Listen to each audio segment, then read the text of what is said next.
ప్రస్తుతం అక్కడ polling agents మధ్య కొంత ఉద్రిక్త వాతావరణం ఏర్పడటంతో పోలింగ్ కొంచెం ఆలస్యంగా ప్రారంభమైంది. ప్రస్తుతం అయితే సజావుగా అక్కడ పోలింగ్ కొనసాగుతున్న సిచ్యువేషన్, పోలీసులు వెంటనే అలర్ట్ అయి పరిస్థితులను అదుపులోకి తెచ్చిన సిచ్యువేషన్ కూడా మాచర్ల ప్రాంతంలో చోటు చేసుకుంది. ఇక ఒక్కసారి గుంటూరు జిల్లాకు సంబంధించి ఇన్ఫర్మేషన్ తీసుకునే ప్రయత్నం చేద్దాం. మా ప్రతినిధి కృష్ణ లైవ్ లో సిద్ధంగా ఉన్నారు.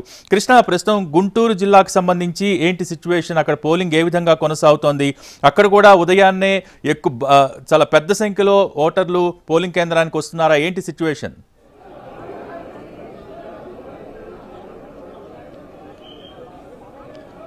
Thank you Bhogi. గుంటూరులో అయితే గుంటూరు జిల్లాలో మొత్తం 7 అసెంబ్లీ స్థానాలు ఉన్నాయి.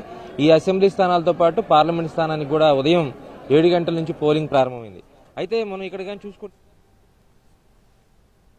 ఓటు వేయడానికి వచ్చారు. నేను అసలు ట్రెండ్ అవన్నీ అబ్జర్వ్ చేయట్లేదు, అలాంటి వాటి మీద నా దృష్టి పెట్టలేదు. That's it. వాళ్ళు ఓటు హక్కు వినియోగించుకోవాలి కాబట్టి వినియోగించుకోవడానికి వచ్చాను, వినియోగించుకున్నాను. No, so I would like to say, I mean, every time I've been telling, this time also the new emerging voters are coming up. So I do request them, make use of your power of vote. So vote అన్నది మన హక్కే కాదు, vote వినియోగించుకోవడం మన బాధ్యత అని కూడా నేను చెప్తాను. So ప్రతి ఒక్కరు వినియోగించుకోవాలి. అప్పుడే సరైన నాయకులు వస్తారు, సరైన ప్రభుత్వాలు ఏర్పడతాయి, సరైన అభివృద్ధి జరుగుతుంది.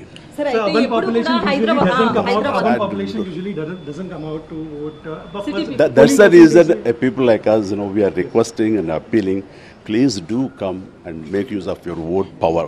సరే, ఏపీ గురించి పవన్ కళ్యాణ్ గురించి నేను ఇంకేం మాట్లాడను. That's it.